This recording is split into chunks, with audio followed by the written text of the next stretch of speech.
Sumpah Pemuda lahir pada 28 Oktober 1928 dan tercetus pada Kongres Pemuda II. Apakah kamu tahu isi dan makna dari Sumpah Pemuda yang menjadi sejarah dalam pergerakan kemerdekaan Indonesia? Sumpah Pemuda mempunyai peran penting dalam perjalanan bangsa Indonesia menuju kemerdekaan. Sebelum kita lanjut videonya, jangan lupa klik tombol subscribe dan tombol loncengnya ya. Organisasi Pemuda. Sebelum lahirnya Sumpah Pemuda, sudah mulai bermunculan organisasi pemuda seperti Perhimpunan Indonesia pada 1908, lalu Trikoro Darmo pada 1915. Dikutip dari Harian Kompas, pada 22 November 1977, sebelum 28 Oktober 1928, para pemuda masih terpecah dalam beberapa organisasi kedaerahan seperti Jong Java, Jong Sumatera, dan lain-lainnya. Pada saat memperingati 5 tahun Jong Sumatera Nenbon pada 1921, Muhammad Yamin menerbitkan sebuah buku kumpulan sajak yang berjudul Tanah Air. Namun saat itu yang dimaksud tanah air oleh Yamin adalah Andalas Sumatera, belum termasuk Indonesia. Dalam masa 6 tahun, tumbuh berbagai kesadaran baru di kalangan pemuda karena musuh yang dihadapi mereka sama, yaitu Belanda. Kesadaran itulah yang menyebabkan mereka berusaha untuk menggalang persatuan dalam sebuah kesadaran baru. Pada 1926, diselenggarakan Kongres Indonesia Muda yang pertama atau Kongres Pemuda pertama.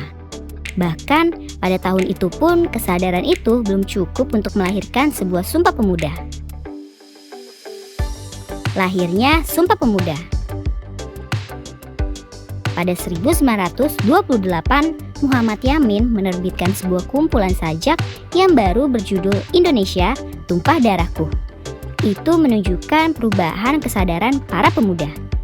Ketika Kongres Indonesia Muda Kedua atau Kongres Pemuda II diselenggarakan pada 1928, bahasa Melayu sudah lama menjadi bahasa pergaulan yang dipakai secara luas di seluruh kepulauan Nusantara.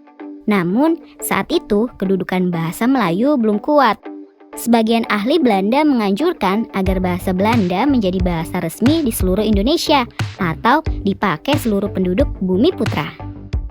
Namun, ada juga ahli Belanda yang menganggap bahasa Belanda itu begitu tinggi sehingga tidak pantas dipakai oleh kaum inlander atau Indonesia.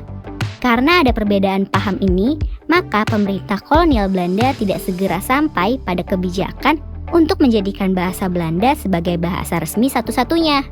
Padahal, sebelumnya Prancis dan Inggris mewajibkan bahasanya diterapkan di daerah jajahannya. Namun, kebijakan Belanda itu justru membuat bahasa Melayu memiliki kesempatan menjadi bahasa Indonesia. Detik-detik Sumpah Pemuda.